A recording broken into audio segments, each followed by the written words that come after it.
that which I remember. Today, I'm joined by Mari Spirito, a curator and the founding director of Protocinema. Since 2011, her work has moved between Istanbul and New York, developing long-term site-aware, in her own terms, projects that bring artists, institutions, and local contexts into dialogue.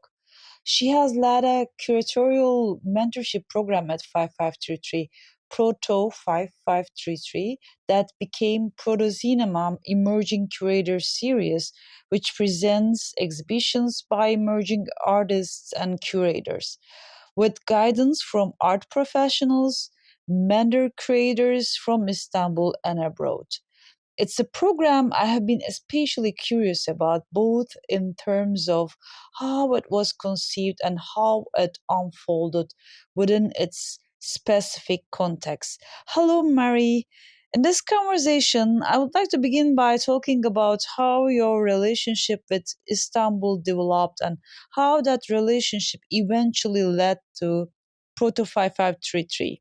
I would like to start with your connection to Istanbul. What first brought you into a sustained relationship with the city? Was there a specific project, a person, or moment that anchored that relationship? Thank you, Iris. This is very nice. I'm so glad you're doing this. It's beautiful. Thank you, indeed. Thank you for joining me.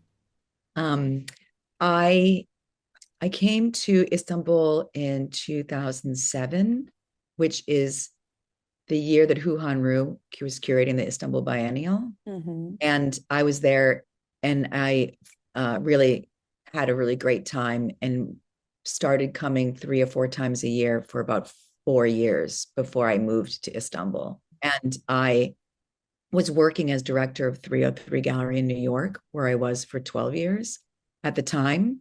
And for my work, I went to Sundance Film Festival with Doug Aiken, because he had presentation there. And we saw a film called Flow for Love of Water. And it was a film about the world water crisis. Mm-hmm. And there was a woman named Maud Barlow who was featured in it. She's a Canadian feminist and water activist. And so I asked her, I was so moved by the film. I said, what can I do to help with the world water crisis? And she's told me that in 2008, there would be the World Water Congress taking place in Istanbul, and the water activists needed support and that I should go there. And so since I'd already been once and really felt comfortable there, she connected me to Su Platformu, and I got involved with, explaining to people why they should care if their water is privatized and commercialized. So of course, I met lots of artists and was having a great time and, going to openings and studio visits and parties and, getting to know the art scene, and then also doing this work with the water activists. And so slowly over time, it became, I was going so much, because 3 or 4 times a year is a lot, Yes. Finally, I was asked myself, could I, instead of forming my life around my work, could I form my work around my life? And so this thing, you'll see this thing of flipping things, I do a lot. So that's why I decided to move to Istanbul and shape my work, and started a new nonprofit business that was itinerant and moving around, so I could be itinerant and moving around. Great. So, yeah. So how did you first encounter 5533 then with Nancy Atakan and Volkan Aslan? And what convinced you this was the right partner for Protocinema? Well, the one of the great things about the Istanbul art scene is that when you go to openings, you see lots of people in the scene, and so you can meet people really easily. And so I met and then became friends with Volkan and Nancy by being around and seeing everybody. And there's something about equal exchange, which is a priority for me and Protocinema, where everything we do should be equal exchange. If it's not an equal exchange, it doesn't make sense. That's also a political position, but that's something separate I can talk about later. But with that in mind, also, there if we take the sort of like Buddhist ideology of only take what's freely given and give what you can. So you don't take something if it's not being given to you, and you don't give more than you have. Like you don't overextend yourself. Give what you can and take what's freely given. And then sort of this Turkish, I don't know how to say it in Turkish, but this phrase of the rolling pot will find its top. That, you know, there's a match out there, you know, for each of us. And so Protocinema being an itinerant space and having a space that was looking for someone to organize exhibitions was like an organic click.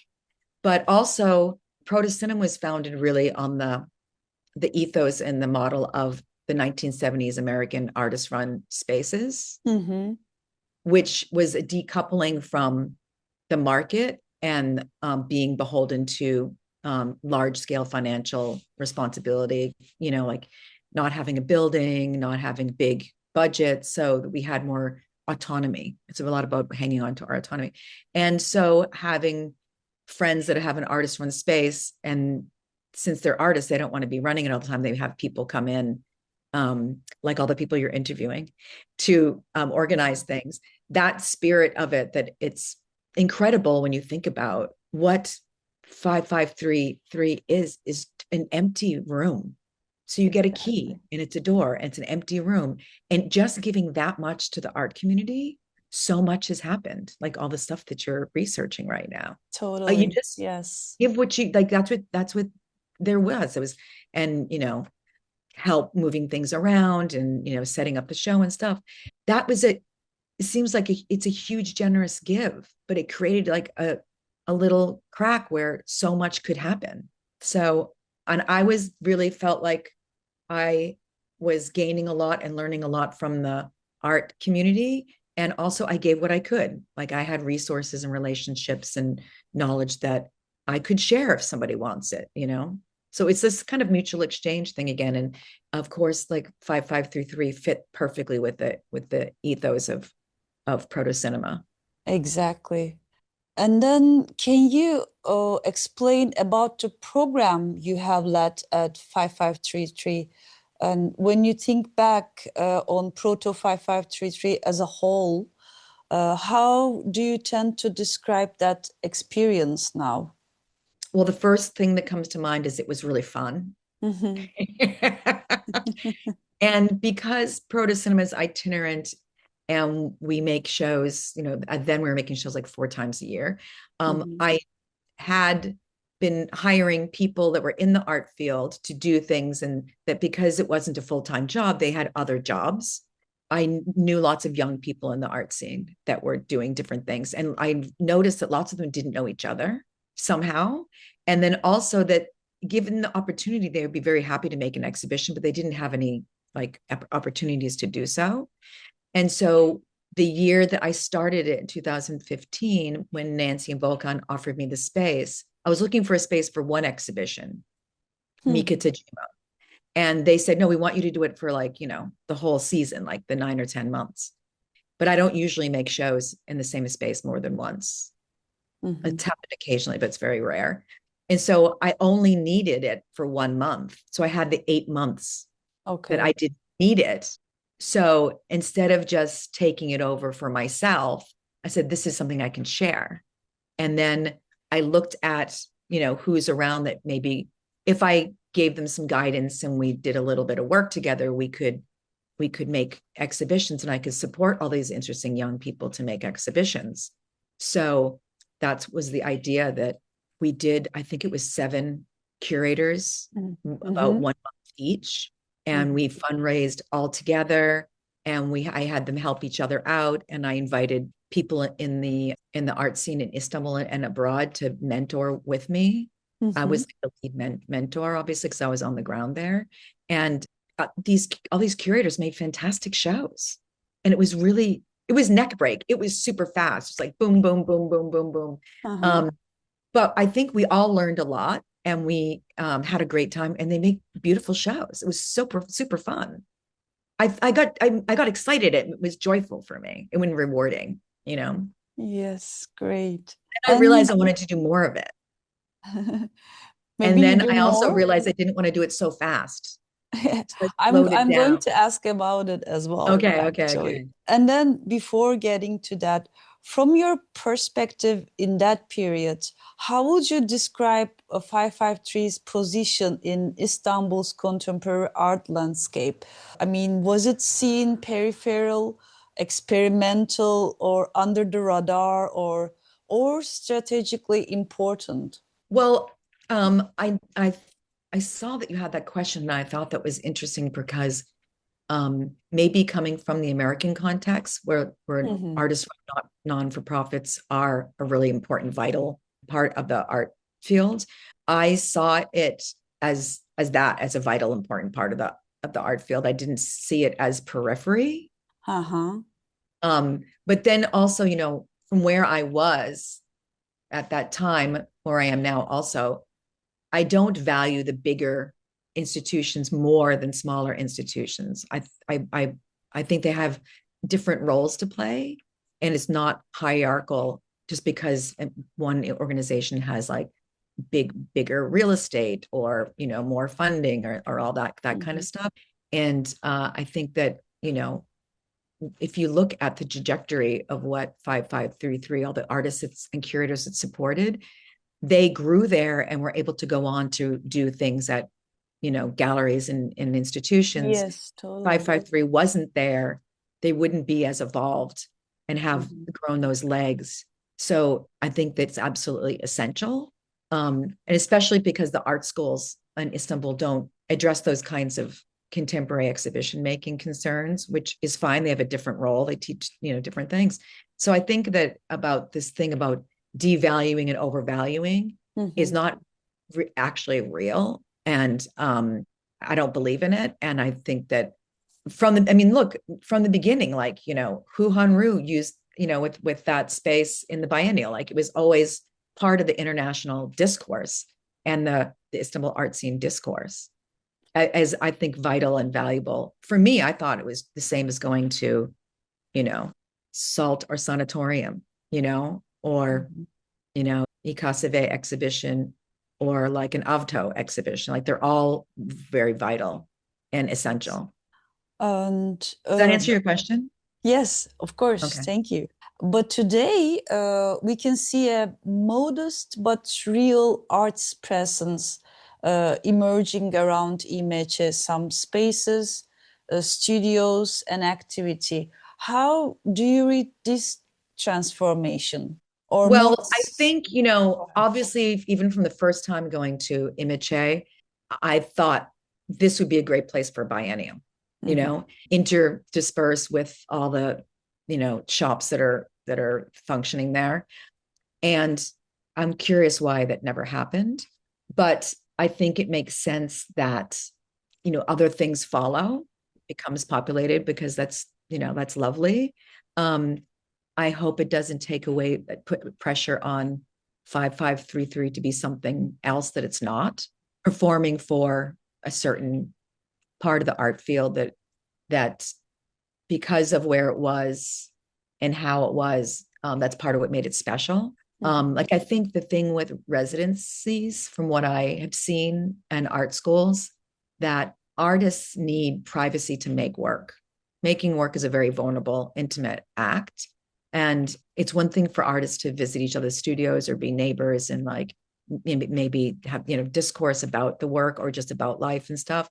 But I think that when there's a spotlight on it, true vulnerability and like the soul searching and the digging that needs to happen to make good art can be difficult.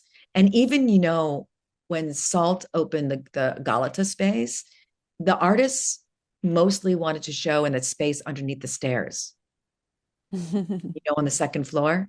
That was a favorite place. You have this beautiful new building, beautiful Beyoğlu new space, and like all these gorgeous, like the artists wanted to show under the stairs. Yes. And I think that, of course, artists want their work to be seen. They want visibility, but after the work is made. Yes. So I think that having visibility is always wonderful, because like we all need to be seen. But I think also we also need privacy and intimacy and vulnerability. So from what I understand, that's everything's fine. It's there's that still able to have that there, and that there's great work going on there. Like that space that has the window on the outside upstairs. Is it still going on? Maybe. Is that what it is? When you go upstairs from İMÇ'de, like a little bit, and there's a space that has a window that faces outside, and they put exhibitions in the window. Is that still going on? Or maybe not, or I would have known. I'll try to look in my phone afterwards to see if I can find pictures of it. So if I find it. Okay. Anyway, there's great things going on there, and I think it's a beautiful atmosphere. Yes, And, it is a beautiful atmosphere. But you know what I mean about the spotlight? When more and more things go there, then it becomes like a spotlight. More galleries, and Okay, now I got you. So that kind of makes more of like a public spotlight, which I think then you feel vulnerable, and you don't want to be naked on this alone on the stage under the spotlight. You need intimacy and privacy to make artwork. Okay. Does that make sense? Yes, of course. There is a very nice community right now at İMÇ. Everyone is really supporting each other. A few very small galleries and some other initiatives. Yeah, I think it's beautiful. It's really great. And some artists. Yeah. It's How very long have you had your supportive. studio there? 1.5 years. Wow, that's so great. Yes. And the çaycı and yes. It's lovely to be there, and yes, our neighbors go out the back and get lunch, in the neighborhood and stuff like that. Like it's really, really nice. Yes, totally. And I'm moving on. So looking ahead, do you imagine yourself working with 5533 again in the future, or returning to this context in a different way? I would love to work with 5533 again in the future. Absolutely. And I think the context has shifted, and Protocinema is different. Like we both, grown over time, and we're like, it's like a relationship. When you start a relationship, each of you or a certain person, as a relationship goes on, you both evolve into different. So I would like to figure out like what would make sense, because it's always sort of this match, right? Like we were saying about like, what would I need and what would İMÇ, what would 5533 need, put them together to make sure it's a mutual exchange. Totally, yes. This is a question from Nancy. So she asks, Protocinema is continually on the move, whereas 5533 is stationary. We are a space without an aim, whereas Protocinema has an aim without one space or place. Do you see any commonality between the two initiatives? You explained it a bit, actually, about this but before, I would right? have to argue with Nancy and push back that I don't believe that 5533 does not have an aim. I think that is a smokescreen for modesty and like, an elegant, soft way of not puffing herself up. But I think it does have an aim, and that the aim is to support artists to have a platform for their creative expression. And I would say also that Protocinema's mission is to support artists to have a creative expression. So I think that we have the same mission. The same mission, yes. Totally. And, like with Protocinema, like I'm very interested in the fact that everyone deserves to have the right to live life free from undue influence without being coerced into anything, whether it's personal, political, like social, economic, and free will, basically, in its all of its forms. And this is exactly what 5533 is doing. And part of Protocinema being free of brick and mortar, which is the way to say like we're free from having a physical space, is that we're decoupled from basically when the birth of nations happened. It was about land grabbing, and real estate is an extension of land grab, and that Protocinema is not. We're moving more in the air and the atmosphere, and liberated from sort of the constraints of containment, But 5533, because there is this pocket of space that's so generously shared with the whole community, it creates like a space to hold the air and give, a gathering space for the movement of the flow of energy and ideas and people and, let's say, air also. So there's a symbiotic relationship that we have in common for supporting people outside of the system, and that we add on to it the system, like of galleries, market, let's say, galleries, institutions, foundations that have gatekeepers, and that Protocinema and 5533 are basically the opposite of gatekeepers. We are opening the gate. We're breaking it open just by our existence. Çaycı is the gatekeeper at 5533. Say it again. Çaycı is the only gatekeeper at 5533. Right? Yeah. I mean, and also that there's a class issue where a lot of the gates that keep artists out of, let's say, galleries or art fairs or institutions or biennials are connected to class, and that hierarchy is very strong. And what Protocinema and 5533 doing is that we take away those barriers, class barriers between, artists and their ability to have a platform for expression.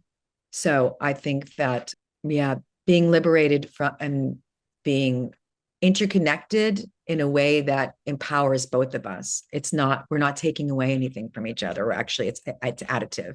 And the existence of both organizations is additive to the galleries and the institutions, the museums and foundations. It's not an either or in any case. It's always a both and, that we want all of it. And it's about the healthy biodiversity of an art community. Totally. Thank you. And finally, as 553 continues to evolve, is there anything you would like to bring into the conversation that we haven't touched on yet? I think that, well, it's very nice timing that you are going through the archive, Iris, and putting things together, like building a website and things like this. I think that, Protocinema is 15 years old in 2026, and 5533 is 18? It'll be 19 next year. Yes, 19. Wonderful. Next year. And that we're both at the intersection where we're thinking about our archives, where our archives will live after us. And so, what do you do with the archive for, after we're not in our bodies anymore? Where does it live? How can it be helpful for others after we're gone? Not that we're going to leave anytime soon, but now's the time to think about it. This is the organic time in a institutional, story where we're both on the same page. So I would love to, there's a lot of organizations in New York starting for artists' estates. It's become very popular in the past 10 years, like the interest in artist estates, like what happens to artists' work after they die and who takes care of it and who funds it and all this kind of stuff, which of course, again, is a market-driven thing, because if the artwork has value and can be sold, then it will pay for people to work on the estate, right? And to keep promoting the artist's work. But, how does that work with small grassroots institutions like ours, So I'm like researching that. So maybe that's something we can stay in touch about. Yes. Like, where does Protocinema's archive go?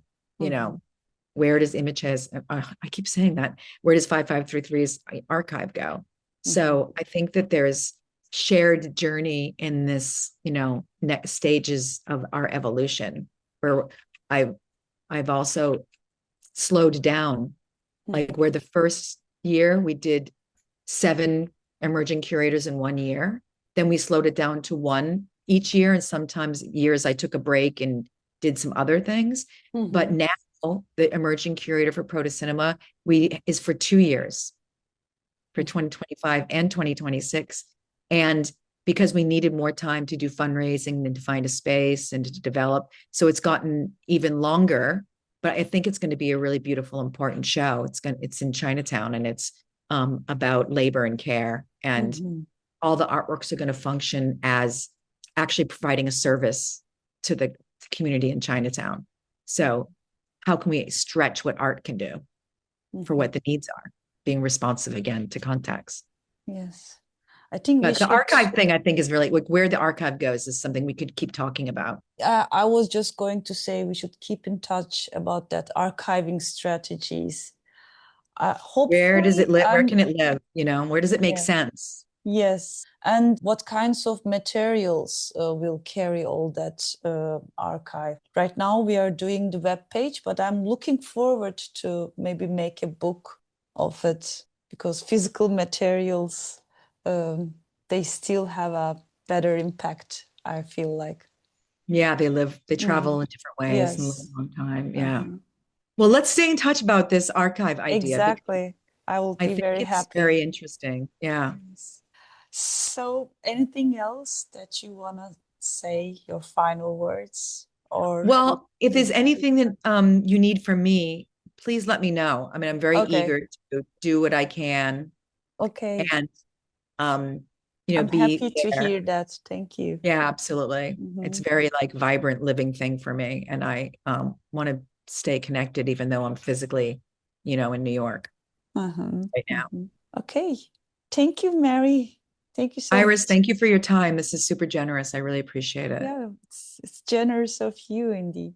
Okay, take good care and love to everybody. Of course, I will.